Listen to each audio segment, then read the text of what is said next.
Baik, alhamdulillah. Tadi Ustaz dah bincang dah berkaitan dengan syarat-syarat sah pembelian. Yang mana kita pertama sekali iaitu wajib putus dua saluran ini, iaitu saluran pernafasan dan juga urat merih. Di mana nak putuskan itu? Bahagian mana nak putuskan tu? Dia mestilah kita putuskan. Ada dua kaedah yang disebut dalam kitab Matla'an Badrin jilid 2 muka surat nombor 6. Pertama dia kata, tempat dia, iaitu kita kena cari buah halkum. Ni buah halkum. Buah halkum ni. Jadi kemudian kita ambil 4 jari, kita letak dekat rahang kita, tanda situ. Jadi buah halkum kita ada di sini, di bawah kedudukannya, bawah buah halkum. Di situlah kita letakkan pisau. Tu dia. Jangan sampai kena buah halkum. Ni ada juga orang yang mengajar, dia kata kena sembelih atas buah halkum supaya bagi mengelakkan buah habis. Itu tak betul. Dalam kitab sebut tak boleh sembelih. Kitab karangan Syekh Muhammad Ismail Daud Al-Fatani, memang ulama fiqh Nusantara yang kita pegang, termasuklah di mufti, pejabat pihak mufti. Antaranya kitab itu diterbitkan oleh Mufti Wilayah Persekutuan. Bagian itu yang pertama. Yang kedua, kita boleh sembelih kedudukannya bahagian atas daripada buah halkum. Yang mana buah halkum sini, atas ini. Gitu. Itu dia. Namun di Malaysia ni jarang kita buat. Kalau kita pergi Timur Tengah ya. Baik, berat kepada pegangan mazhab Hanafi. Kita di Malaysia ni jarang kita buat. Tu nak kena jelas. Memang dua kedudukan boleh sembelih atas, boleh sembelih di bawah. Tapi dengan syaratlah dalam kitab sebut jangan sampai berlubang buah halkum ni.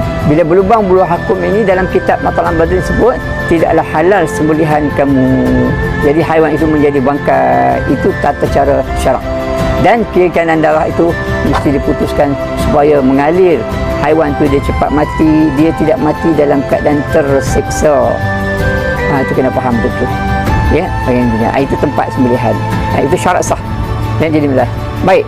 Selain daripada itu, tuan-tuan muslimin muslimat, berkaitan dengan bab-bab menghadap kiblat, antara syarat dia adalah sunat, di mana kita mengiring rusuk kiri haiwan itu, di mana kepala dia belah kiri kita. Berbeza dengan mayat. Mayat belah kanan.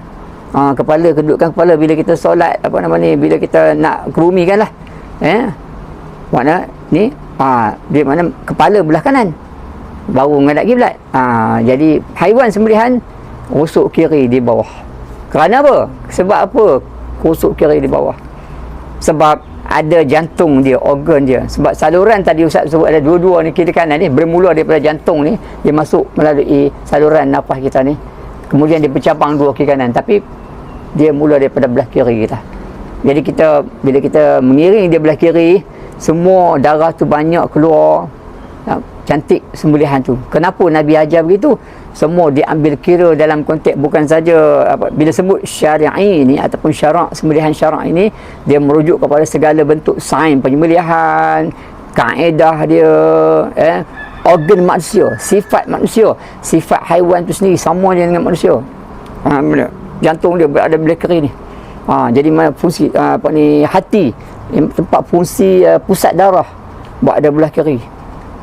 Belah kiri kita. Jadi maknanya itu sunat. Namun kalau kita mampu melaksanakan, dia adalah sunnah Nabi. Bila kita buat sunnah ni dapat pahala. Kalau kita tak buat ni dapat makruh je lah. Tu dia. Tapi dia tak berdosa, dia makruh je. Tapi dapat membantu, iaitu memberi kebajikan kepada haiwan sembelihan kita tu. Betulnya. Itu berkaitan dengan menghadap kiblat. Kemudian dia punya kaedah ikatan. Kaedah ikatan tali tu utamanya. Saya selalu sebut dengan orang, tali ni main peranan penting tuan-tuan ya.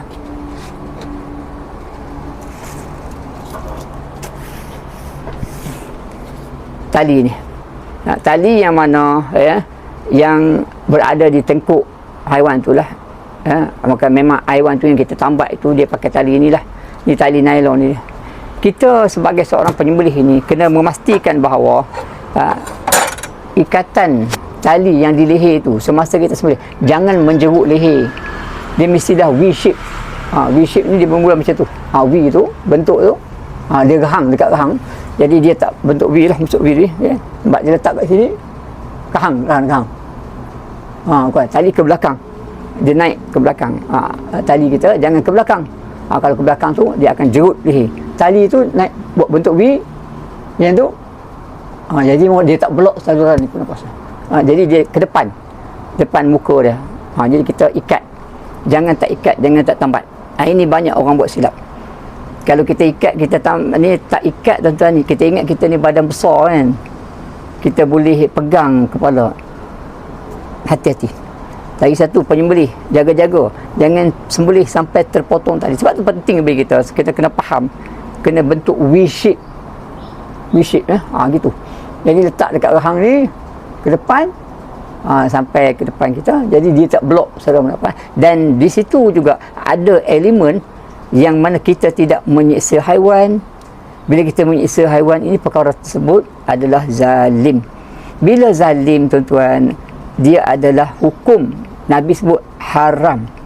Tak kira lah menzalimi haiwan ke, menzalimi manusia ke. Sebab itu antaranya Nabi sebut dalam hadis, saya baca mafhumnya, Rasulullah SAW bersabda, aku mengharamkan perbuatan zalim itu terhadap diriku dan terhadap kalian. Kalian maksudnya apa dia? Manusia lah, umat Muhammad lah. Begitu. Sebab apa? Inilah ilmu-ilmu yang penting yang perlu ada, yang di mana ada kebajikan pada haiwan itu, ada ihsan kepada haiwan itu bagi mencantikkan lagi sembelihan kita lah. Tentunya tali. Itu dia. Baik, itu tali kat leher. Kemudian ikatan. Ikatan tali juga mempengaruhi iaitu sembelihan kita itu. Pastikan kalau ustaz ikat kaki satu kaki je, iaitu kaki kanan bahagian belakang je, satu kaki. Ataupun yang kedua, kita nak support supaya dia tidak menendang penyembelih, menendang orang yang tolong bantu pegang itu, support tali depan ni, tapi pegang saja, bukan ikat terik-terik kaki depan kanan bagi atas. Cukup satu kaki je, yang main punya satu kaki, ataupun dua tali je lah. Kita ikat dua tali, dua kaki, itu cukup. Maka kalau boleh tuan-tuan, kita less orang kata kemudaratan. Kemudaratan. Sebab apa? Kaedah penyelesaian hukum fiqh ni disebut la darar wa la dirara. Kita kena jaga kebajikan lah. Kalau nampak benda tu memang memberi mudarat, banyak mudarat, benda tu mudarat, tapi banyak mudarat, kita buang yang banyak mudarat dan kita tak buatlah benda yang banyak mudarat tu. Walaupun mudarat, kita ambil yang kurang mudarat. Jadi kurang mudarat apa dah? Kita boleh praktik benda ni. Kita boleh try and error, orang kata kan. Cuma kita je lah. Daripada dulu takut lama, untuk nenek kita ikat 4 kaki, masuk kayu, pasak kayu lah, naik ramai-ramai, pijak ramai-ramai, itulah kita buat. Tapi tanpa kita sedari bahawa elemen ihsan, elemen kebajikan yang di mana wajibkan dalam hukum syarak. Kemudian dititik beratkan kalau kita belajar dari segi, dengan veterina, pihak veterina, buat kebajikan memang buat sains penyembelihan, buat ni dia cukup jaga. Tahu tak? Iaitu bagi apa? Bagi asas konsep pemakanan tu. Ya ayuhan nasu kulu mimma fil ardi halalan tayyiban wa la tatabi'u khutuwati syaitan. Maka kita tak ikut syaitan tadi. Tu dia. Tak kira lah dia ni hebat macam mana pun, dia ni siapa-siapa lah juga sembelih itu, tapi kalau kita tak jaga elemen ihsan ni tuan-tuan tetap berdosa. Tu yang saya sebut, banyak orang marah. Saya kata ramai di kalangan penyembelih di hari raya korban dia buat dosa. Inilah elemen ikat, elemen tambat, elemen monombang, elemen sembelihan tu sendiri tu. Yang duk tarik surung banyak kali tu. Sedangkan urat ni dah putus dah. Jangan sampai kena benang putih. Walaupun Nabi sebut hukum dia makruh kena benang putih, takkanlah kita ni nak ikut juga sampai benang putih. Tinggalkanlah benang putih itu. Sebab apa? Kemudaratan. Bila kena benang putih, iaitu ditunjang ni ada urat, maka dia cepat memberi mudarat banyak kepada kualiti haiwan tersebut. Sambung wallahu a'lam. Ya.